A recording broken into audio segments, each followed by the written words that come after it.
têm todas as vossas folhinhas, certo? Quem é que não tem? Alguém não tem? Tem todos. Ok. Volto a repetir, eu tenho ali aquela folha. Quem quiser que eu envie para os e-mails o que eu falar, quer os PowerPoints, etc. O que eu quiser posso enviar. Tenho algumas pessoas que já colocaram lá os e-mails. Quem quiser, tem todo o gosto em enviar, está bem? Isso para que vocês possam estar atentos ao máximo com o que eu vou dizer. É certo que eu coloco os versículos e as citações, é certo, mas se vocês não estarem a perder tempo com canetas, de escrever, etc., eu posso enviar tudo desde que me digam, está bem? Antes de avançar no tema desta manhã, gostava de... Eu faço sempre aquelas perguntas da praxe, não é? Portanto, digam-me lá, recapitulando, na quinta-feira, quais são os 4 princípios para vencer a batalha da mente? Alguém se recorda? Sim. Guarda a tua mente feliz. Sim.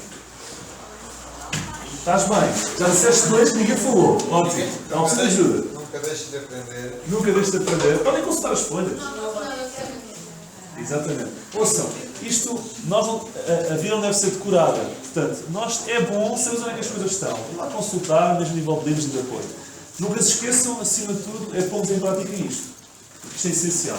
Nós já percebemos que estamos em batalha, que estamos numa guerra. Nós falámos nisso na quinta-feira, o Jonas também já tinha abordado esse assunto. Vimos ontem que por estarmos em batalha temos que nos proteger. E vocês tiveram ontem uma pequena noção, porque eu não falei nem de perto nem de longe de tudo, antes pelo contrário. Falei um bocadinho e faltou muita coisa por dizer. Mas todos ficámos, penso eu, com a noção que nós estamos rodeados não só por uma grande nuvem de testemunhas, mas por uma grande nuvem de perigos.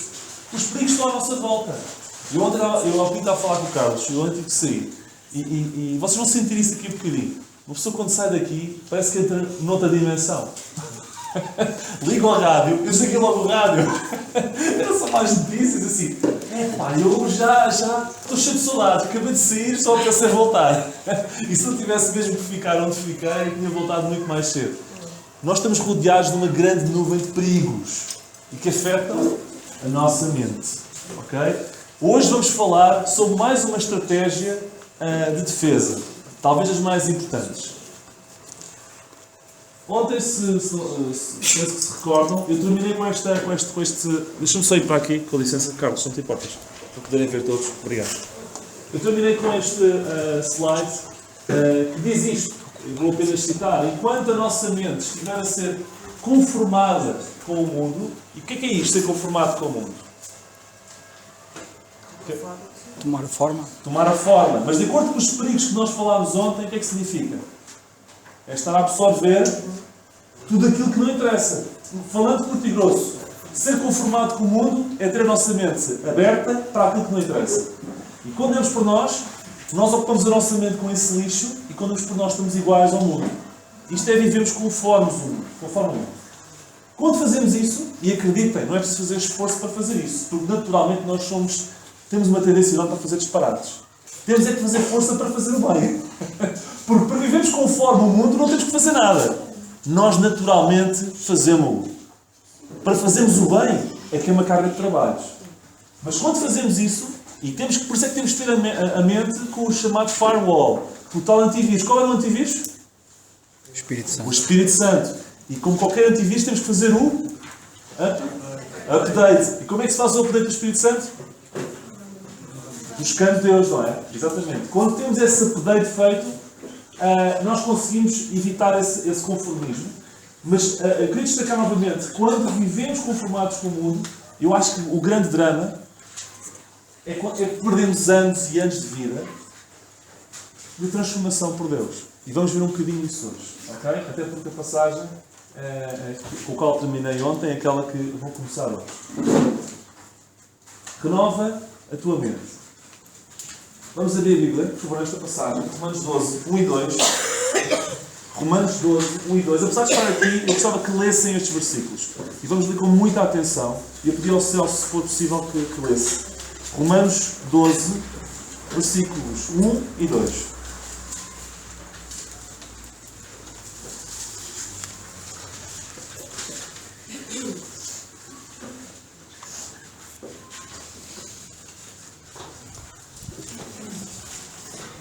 Rogo-vos, pois, irmãos, pela compaixão de Deus, que apresenteis os vossos corpos em sacrifício vivo, santo e agradável a Deus, que é o vosso culto racional.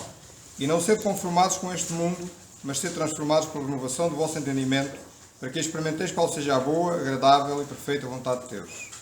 Obrigado. Eu vou só apenas repetir o 2.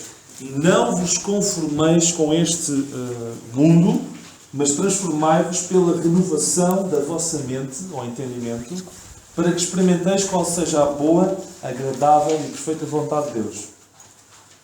Isto é um bocado... geralmente tenho que ser muito cuidado a dizer isto. Mas para mim, e eu falo por mim, estes são os 2 versículos preferidos da Bíblia. Eu tenho uma ligação particular a esta passagem e são os 2 versículos que eu mais gosto. Nem é por acaso que eu no sábado da última JC terminei com eles e eu estou a falar dos mesmos 2 versículos. E eu terminei a falar sobre a vontade de Deus e agora vamos abordar a questão da mente. Que também está lá a vontade de Deus colocada e vamos abordar isso também, mas são versículos fantásticos e eu gosto mesmo muito deles. Esta é a passagem base e ao longo desta manhã, espero não ser muito demorado, mas espero dizer tudo o que tenho para dizer, vamos tentar interpretar o que aqui está.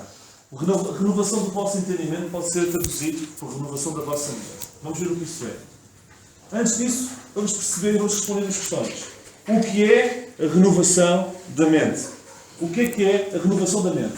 E a segunda pergunta que vamos tentar arranjar uma resposta é: porquê é que é tão importante? Sabendo o que é a renovação da mente, porquê é que a mesma é de facto tão importante? Uma das respostas para a renovação da mente, para o significado, até mesmo desta passagem, encontra-se noutra passagem. A Bíblia tem muito disto. A Bíblia é tão especial que muitas vezes a resposta e a ajuda para interpretar alguns versículos encontramos noutros versículos. E este versículo é uma boa ajuda. Quanto ao trato passado, atenção, vos despojeis do velho homem. O que isto quer dizer? Vamos libertar-nos dos hábitos antigos, do velho homem, daquelas coisas que significam com o mundo conformado, que se corrompe pelas concupiscências dos enganos, que está corrompido pelo pecado. E, deixando esse erro, deixando esse pecado, vos renoveis no espírito da vossa mente e, como consequência disso, vos revistais do novo homem que, segundo Deus, é criado em verdadeira justiça e santidade. O que é a renovação da mente? A renovação da mente é uma palavra. É troca. Renovar significa trocar. Renovar significa trocar.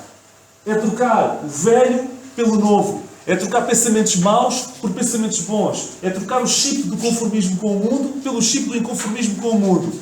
Renovar é trocar. E vamos ver como é que se faz esse trabalho. Mas renovação é trocar.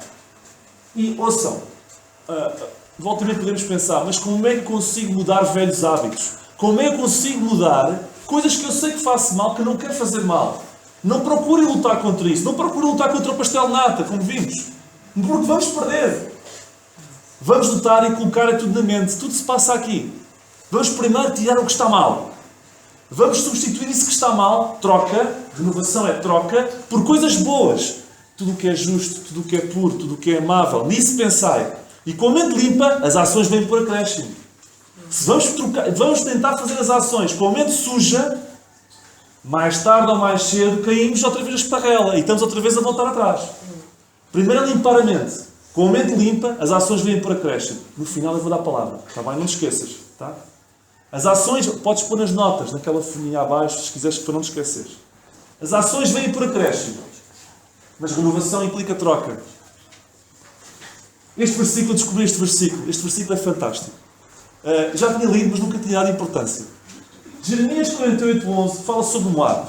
Moab era um povo completamente paralisado, um povo amorfo.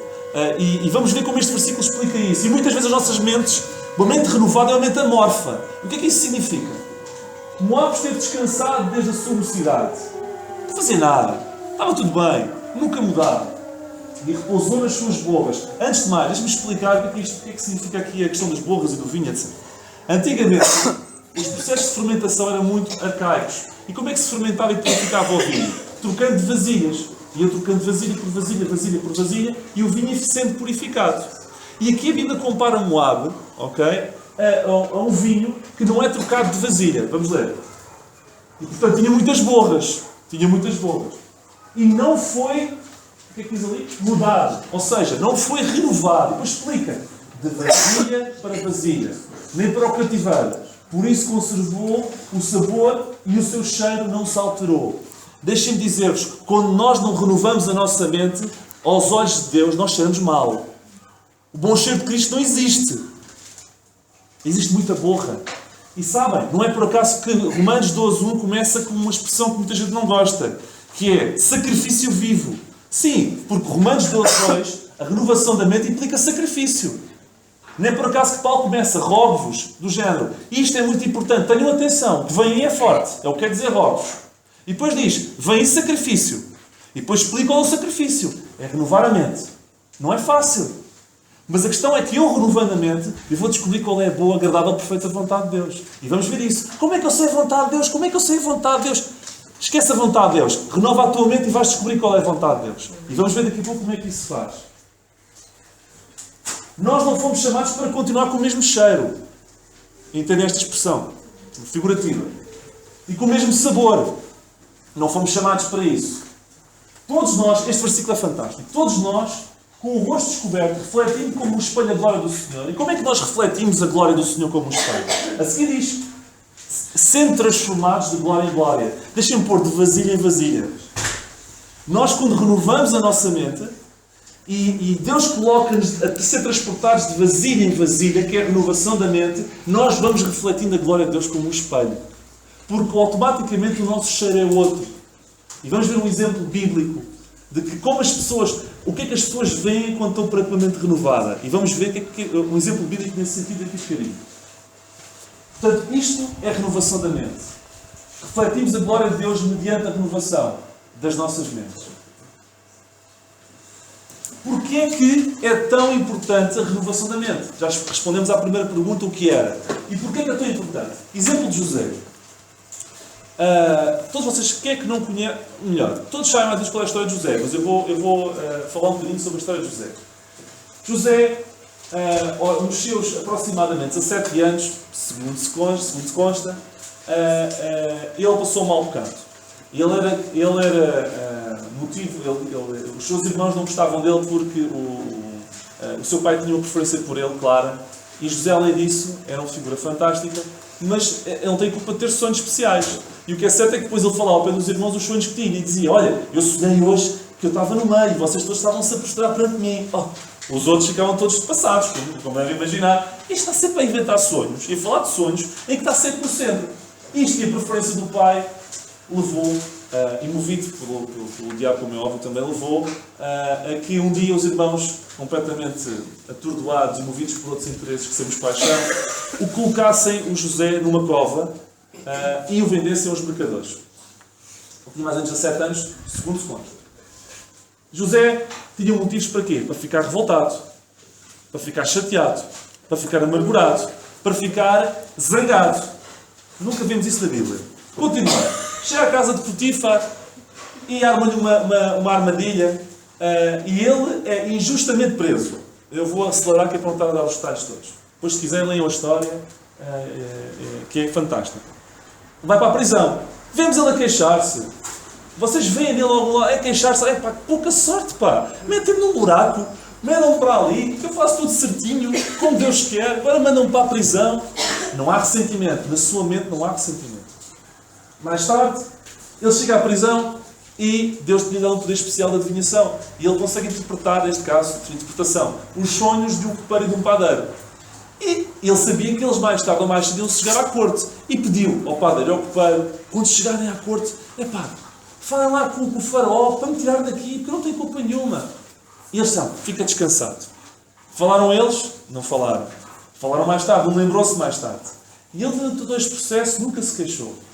Tinha mais ou menos 30 anos, segundo se consta, quando, de uma hora para a outra, e analisando a história agora muito depressa, ele chegou à segunda hierarquia da nação mais poderosa da terra na altura, que era o Egito. E quando chegamos a essa altura, ele no final, quando vê os irmãos, ele diz isto. Vocês bem intentaram contra mim. Vocês bem afrontaram contra mim. Porém, Deus me intentou para bem. Vocês queriam me fazer mal, mas eu vi em tudo isto, e estou a ver em tudo isto, que Deus sempre queria o meu melhor, e Deus queria o melhor para muito mais do que nós. para se fazer como se vê neste dia, para conservar muita gente com vida. Deixem-me dizer-vos que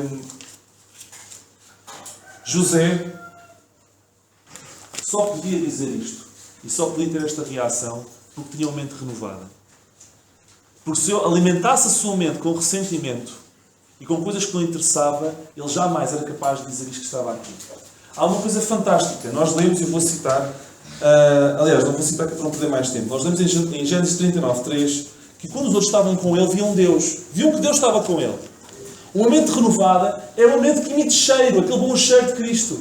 E os outros viam que em tudo o que ele fazia, Deus estava com ele. Mas eu queria destacar isto que é muito importante. José foi capaz de ter esta ação porque durante todo o processo de sofrimento e de sacrifício que nós lemos em Romanos 12:1, ele sempre confiou na soberania de Deus e não alimentou, nem deixou alimentar a sua mente por ressentimentos. Podia passar um mau bocado, mas no fundo, ele conseguia filtrar a sua mente. Por isso é que foi capaz de dizer isto. Isto é importantíssimo. Nós, quando trocamos os nossos pensamentos de amargura, de raiva, de vingança, troca, por confiança na soberania de Deus, do género, isto está-me a acontecer, isto é horrível, eu estou a sofrer imenso, eu não percebo, mas eu confio em Ti, Deus. E não vou deixar que isto vá para a minha cabeça e que eu comece a culpar aquilo, culpar o outro e culpar o outro. Fazer isto é filtrar. Fazer isto é permitir que haja renovação da mente. Porque, sabem, nós para termos coisas erradas não precisamos de fazer nada. Nós temos é que fazer um esforço para pôr as boas. E isto é renovar também. E quando fazemos isto, e por isso é que é tão importante, que nós deixamos um lugar que glorifica a Deus. Nós estamos aqui a falar de José, hoje, porque ele foi capaz de, no meio das dificuldades, nunca culpar os outros e manter uma mente renovada. Mas... e não só, quer dizer, nós vemos, eu citei aquele versículo, que ele emitia um cheiro de Deus, neste caso, as pessoas olhavam para ele e viam Deus, que Deus estava com ele. Isto é glorificar a Deus. E mostrar aos que nos observam que é possível viver a vida, independentemente das circunstâncias, e no final podemos, agora repetir-me aqui, ter um final feliz. Mas vocês percebem o que eu quero dizer. Isto é importantíssimo. Exemplo da área. Há um versículo que eu cito que diz assim: a tua mocidade, e eu pus entre parênteses, o que é que se pode significar a mocidade? A alegria. A pessoa quando é jovem tem o quê? Quais são as características de uma pessoa jovem? A pessoa sonha, não é? A pessoa tem alegria, a pessoa tem força. Vocês sobem e descem essas escadas sem se cansarem, não é? Quer dizer, quase. Tem sonhos, tem alegria, tem forças. A Bíblia diz que é possível nós temos tudo isto e que isto pode ser renovado como a águia. É possível isso? Deixem-me ver, eu pus aqui isto que eu acho piada. A Bíblia tem o elixir da juventude. Nós é que não sabemos. A Bíblia diz que nós podemos ter outra vez a energia da mocidade. E sabem como é que advém? Do que é que vem? É a renovação da mente. Nós, quando renovamos a nossa mente, como a águia, nós tornamos mais jovens.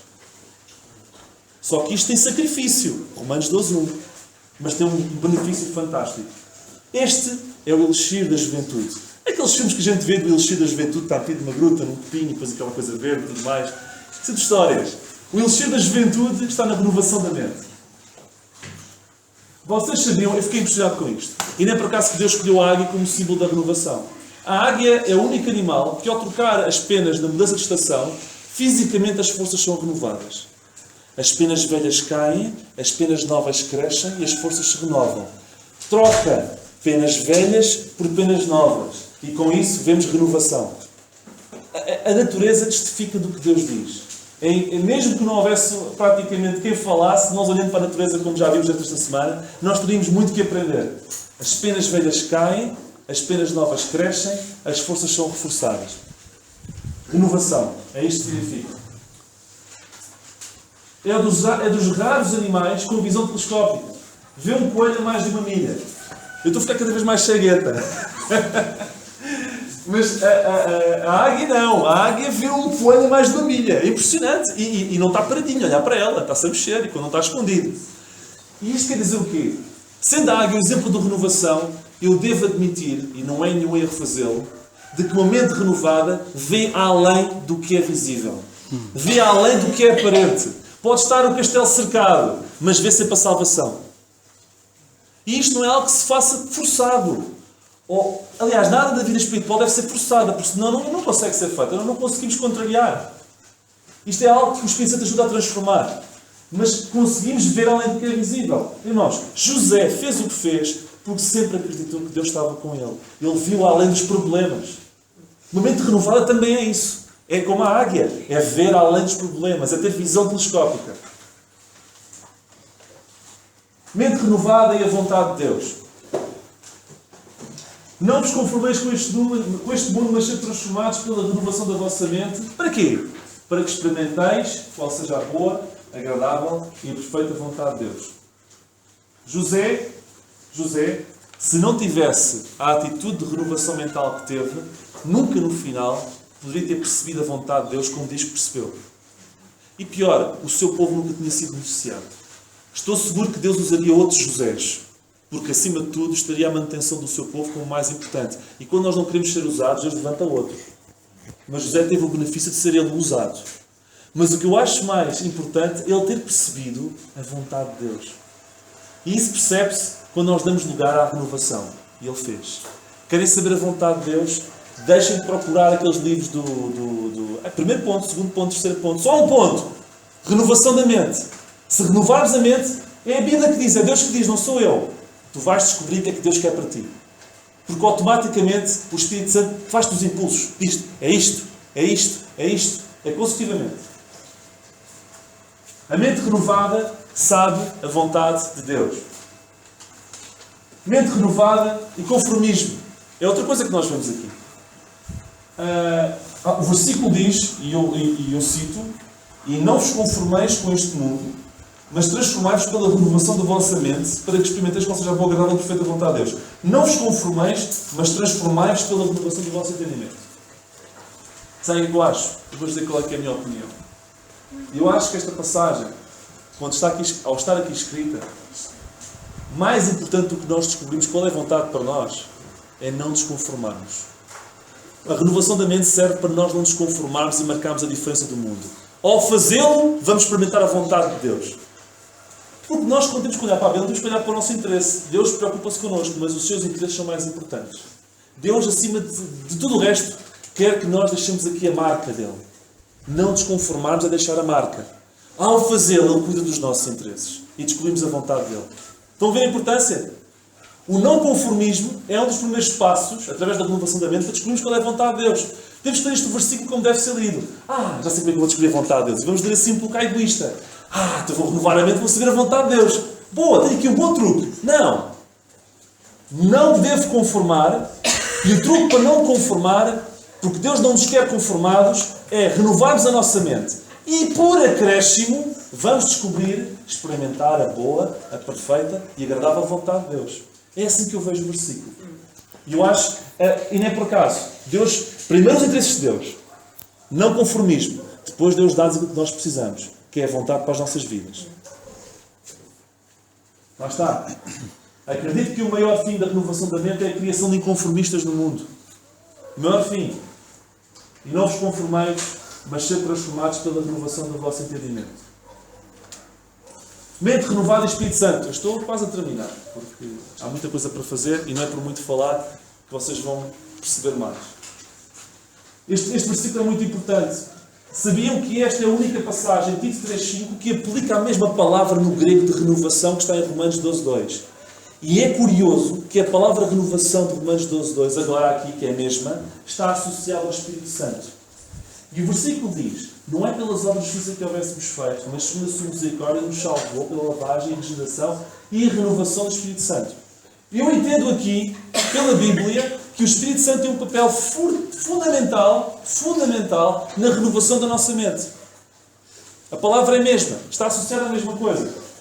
E como é que eu posso apanhar? O Espírito Santo era como um comboio. Ou apanhamos a boleia ou apanhamos a boleia.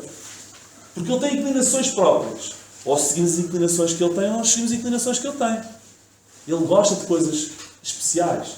Gosta que nós estejamos com Deus. Ou nós seguimos as suas inclinações, ou nós seguimos as suas inclinações. E, portanto, queremos ter uma mente renovada, apanhamos o comboio do Espírito Santo, deixamos que ele transforme a nossa vida e automaticamente nós vamos sentir o que é que devemos fazer e o que não devemos fazer. Não é nada forçado. Não é nada forçado. Inclinar-nos. há aqui uma coisa fantástica. Em Romanos 12, 2, há uma palavra que é transformação. Transformai-vos. No original, a palavra é metamorfoses. Vocês sabem onde é que é o outro sítio na Bíblia que aparece esta palavra metamorfoses? Sabem onde é que é? No Monte de Transfiguração. Vocês estão a ver, eu acredito que não é por acaso, vocês estão a ver a importância que Deus dá à renovação da mente. Que chega a comparar o mesmo papel transformador àquele papel transformador que houve no Monte da Transfiguração. Ignorar a renovação da mente. E é por isso é que eu tirei a mentalidade do deserto. E pus renovação da mente, porque o tema não era renovação da mente, era a mentalidade do deserto. E eu pensei, não, falar sobre a batalha da mente e não falar sobre a renovação da mente não está correto. E eu vou repetir os Romanos 12, 1 e 2, mas eu não se importa, pensei eu.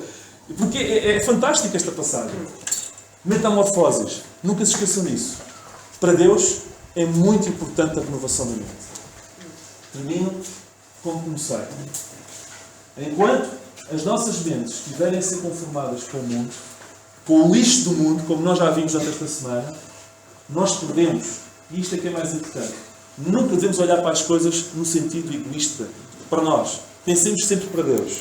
Eu há um tempo atrás falei com uma pessoa e essa pessoa dizia: a minha maior tristeza, e agora faço um parênteses, não foi uma casa assaltada, não foi um ente querido que morreu, e isso é dilacerante, não foi essas coisas visíveis e tangíveis. Lá está aquela frase que eu digo muitas vezes convosco, que o diabo não quer as coisas tangíveis, não é? Lembram-se? Mas quer as coisas que não se veem, não é? Que era a nossa mente. Não foi isso, dizia ele, que falou comigo. O que me marcou mais foi os 10 anos que eu perdi a servir ao Senhor. Foi isso que me deixa mais triste. E que se eu pudesse voltar atrás, tentava recuperar. Que não seja necessário perdermos 10 anos, irmãos, para percebermos esta verdade. Porque estes 10 anos bem aproveitados podem fazer milagres como a vida de José fez. Que o Senhor nos abençoe. E eu gostaria muito que vocês, não só do que eu tenho falado, mas que o Jonas já falou, no espaço-tempo, pudessem colocar questões como aquele nosso... Desculpa, qual é o teu nome? Não lembro Sérgio. Sérgio, desculpa, esqueci. O Sérgio tem e outros possam ter. Portanto, o que couber a mim responder, posso responder. O que couber ao Jonas responder, o Jonas seguramente terá todo o gosto em responder. E não se esqueçam, se precisarem de algum tipo de apoio meu daquilo que eu falei, ou se quiserem dizer não concordo contigo, venham ter comigo na mesma e falem comigo, está bem? O que importa é que falemos, porque isto é bom falar.